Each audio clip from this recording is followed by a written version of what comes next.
Welcome back to Eppa Worldwide, guys. I'm grateful that you are back here. Thank you if you are returning. Thanks for sticking in here with us. If you are new, my name is 𝒮𝓅𝓅𝓅𝓅𝓅𝓅𝓅𝓅𝓅𝓅 and I am your educator on parental alienation as a result of being a victim, getting educated on it, getting exposed to it through my education process to become a mental health nurse practitioner. And I thought, this is something that needs to be made known to many, because I've been going through this for 10 years and nobody knows. I never knew this is what I was going through.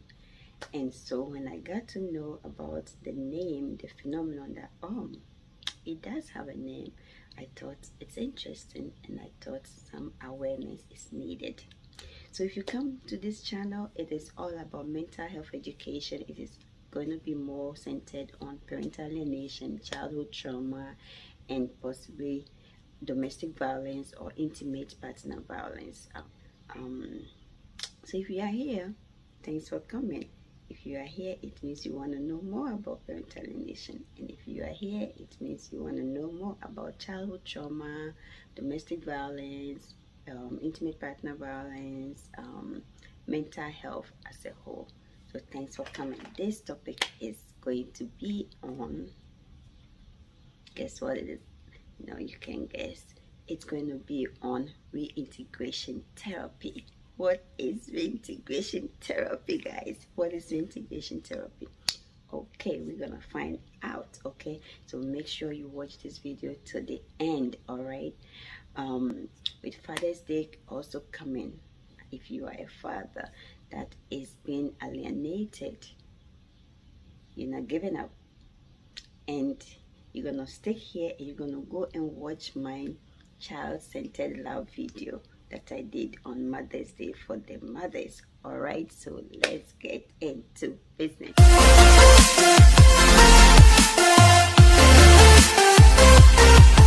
need to put my eyes on the eyes. Yes, I need it. So when we talk of reintegration therapy, what is it?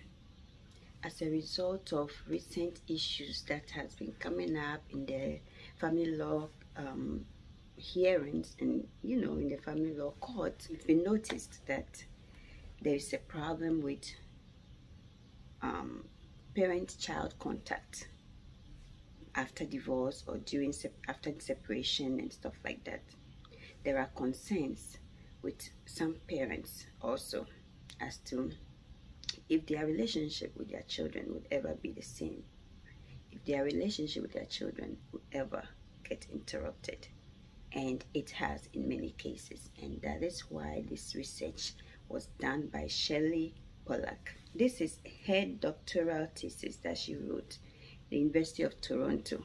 The purpose of reintegration therapy, if there is a specific description of practice guidelines in place for reintegration therapy, also whether it is effective.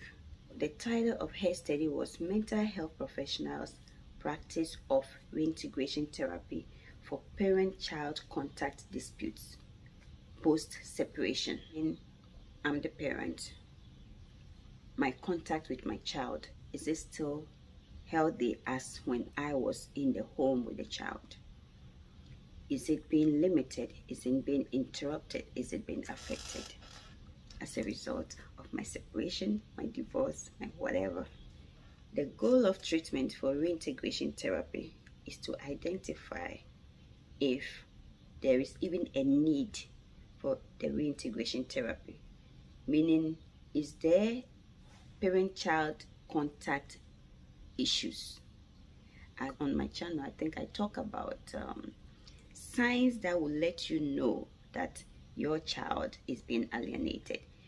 And one of them is limiting of contact. When it's time for them, I went through that. You guys know that when it's time for a court-ordered visit, your child will not be brought.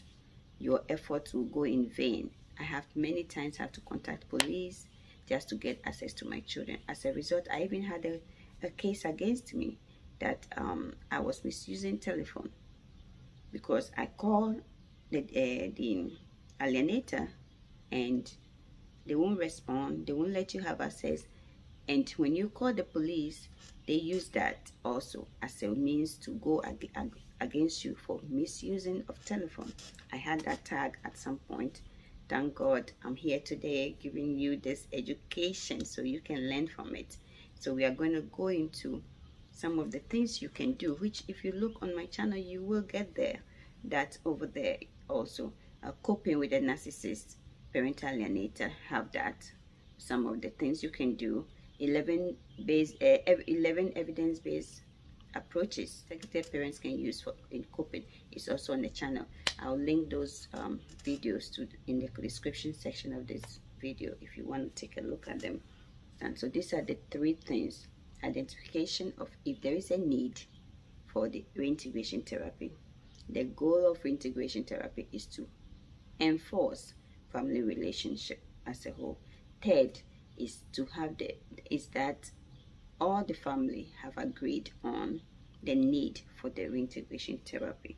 Okay, so the purpose of reintegration therapy, according to a licensed marriage and family therapist and licensed social worker, 𝒮𝓈𝓅 Singleton, is that reintegration process requires them to build a trusting therapeutic relationship with the child. You understand? So this, according to Shirley Pollack, it is to improve the overall family relationship. And then according to the 𝒮𝓈𝓅 Singleton, who is also a family counselor and a licensed social worker, also stated that trust. So let me tell you some of the strategies that I used to improve this, personally, right? You have to know that the relationship was meant to be destroyed by the alienating parent.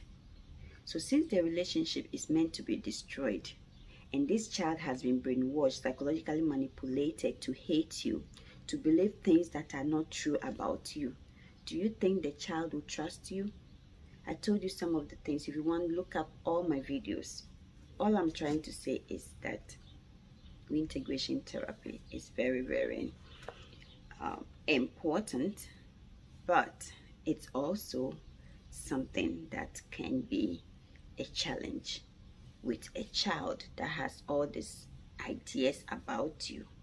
What helped my situation, I have discussed a lot of them extensively on my videos. Take a look at the videos, like, share and subscribe to my channel, okay?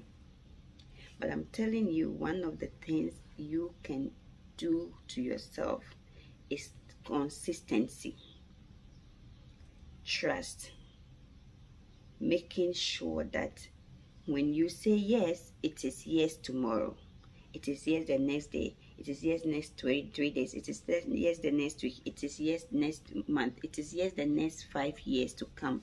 Whatever you said yesterday still remains the same. You want to make sure trust. Those are the things you can do to get these kids to trust you. I went extra mile to get these kids to trust me. Even in food, they come and you are cooking for them and they question what you are doing. When you miss a visit of them, they have been told, I told you your mother don't like you. She never cared about you. She didn't come and pick you up. It's Mother's Day, she didn't pick you up. By the time they come, I have evidence that I was at the exchange location and your father didn't bring you guys.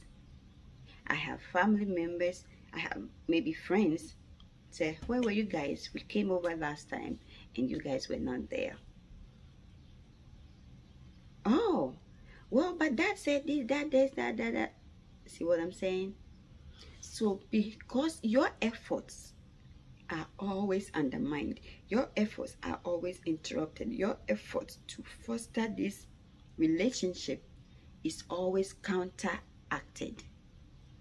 So the truth is, you're not gonna win if you don't go extra mile. So you have pictures of you being at the location showing the date you were there. according to your camera, because in your camera there are dates of every event and every picture. There will have videos of you at the location with your videos and of the address and all that. There are videos of how long you stood there. These are the things that makes them realize that you were telling the truth. Now, how do you foster the relationship? So now you work on trust. How do you foster the relationship? Activities, engaging with them. They came, then you abandon them. They came, then you focus. When they come, have things or activities lined up that you are going to be doing with them. Don't even worry about everything going on. Don't have that discussion. Don't just worry about what you can do with them. Their activities, so question interaction. You're questioning about what they've been doing, their school, how they're doing, all right. Even reintegration after is hard because you have to deal with their teachers. That was the topic I was planning to discuss on my Facebook page, but I was sick this week. According to Pollack's study and Elizabeth Ellis of the American Journal of Family Therapy, the strategies of the reintegration therapy include eroding the negative image by providing incongruent information. You understand? They have all the images these kids have, parental alienated children or children that have parental alienation syndrome have about you, the targeted parent.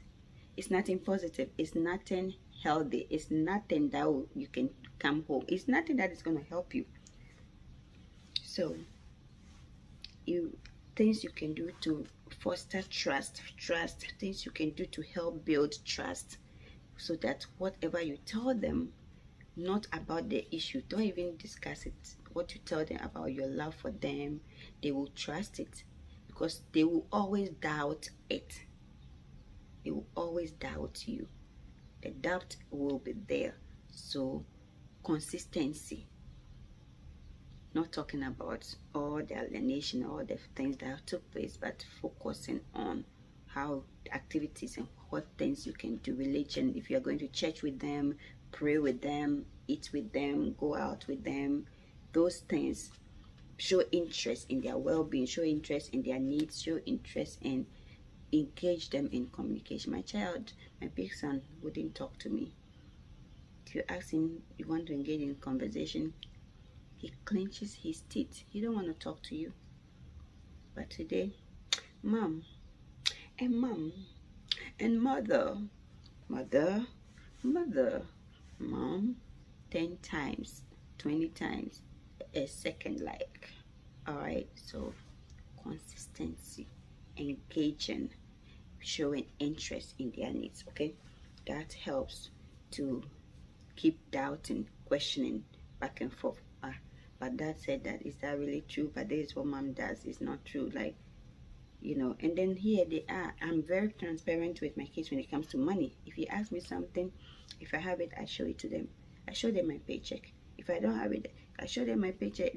I'm not teaching them that they should hate their father, but I want them to know where my money goes, why I cannot afford certain things that maybe I used to afford for them, or that, you understand, this is the money. This went in child support, this went in this went in that, this went in taxes, this went in health insurance, this went. Yes, I have to be open to them so they can trust with evidence that, hey, this is what our mom is going through. This is what effort she's making to help us. Okay, all right. Refrain from actions that put the child in the middle of the conflict. Yes. Don't discuss nothing about the issue with them. Don't discuss nothing. If they have questions, like sometimes, oh, so why are we with you and you still pay that child support? Well, it is what it is. It is the law, so we just have to abide by it. Simple and concise, and we keep moving. That's simple, and we keep moving, guys, and keep smiling and keep being the same. All right, you know, So you don't talk about it, don't put them in the middle, don't discuss all the negative things that took place, don't focus on their need, because right now it's your chance to help re-engage with them. All right, consider ways to pacify the hurt and anguish of the alienating parent. Yes, because sometimes some of these children, at times, even though the targeted parent is making efforts, the things the alienating parent told them is what is in their mind. You understand? So your focus shouldn't be on the alienating parent at this point. I talk about you not doing yourself a favor. This is in the 11 evidence-based practice, 11 evidence-based approaches that a targeted parent can use in coping. You have to explain some of the negative things that has been said about you. You have to explain why it's not true. Hopefully you have documented and have documentation to prove that it's not true and show it to them. You understand? So you have to consider ways to pacify the hurt and anguish of the alienating parent. The things they told about you, the anger that is coming from the alienating parent, the animosity, the negative energy that is directed at you by the alienating parent with the medium of the kids, using the kids as the medium. You have to explain why that shouldn't be and why that was inaccurate and why that did not even take place. Because if you don't do that, you are not helping yourself. Because as a targeted parent, guess what? It's like they accuse you of stealing or murdering somebody. And there is no evidence, but yet you are being convicted for it. Think about it. So yes, you have to derive ways to explain these tactics that were used and the allegations lodged and planted in the children's brain and mind about you. All right, look for ways to dismantle the coalition and covert enemies to allies. We talk about it. You understand? It's still in the same. So you look for ways to remember the kids have formed an ally with the alienating parent, not targeted parent. They have formed an allies. They have become buddies. They have become the cheerleaders, the person that is being used to execute the alienating parent's actions against you. So guess what? You are going to have to explain these things to the kids. Never give up contact. That's one of the things I cannot emphasize that enough. Never give up contact. Document. Never give up contact. Document. Never give up contact when it comes to parental alienation. Okay? Never give up contact. And just know that, like in reintegration therapy for inmates or incarcerated people in prison, when they come back from jail and they are reintegrating, that is what reunification therapy or reintegration therapy is for parent-child contact issues, post-separation and post-divorce. All right, I thank you for hanging out here with me, and I want to say go and subscribe, share. I want you to watch these videos to the end. Don't just watch 1 minute end for me. And yes, we are gonna meet here again, same time every weekend, every Saturday. All right, thanks for being here, and I hope to see you soon. Share, like, and subscribe. Okay.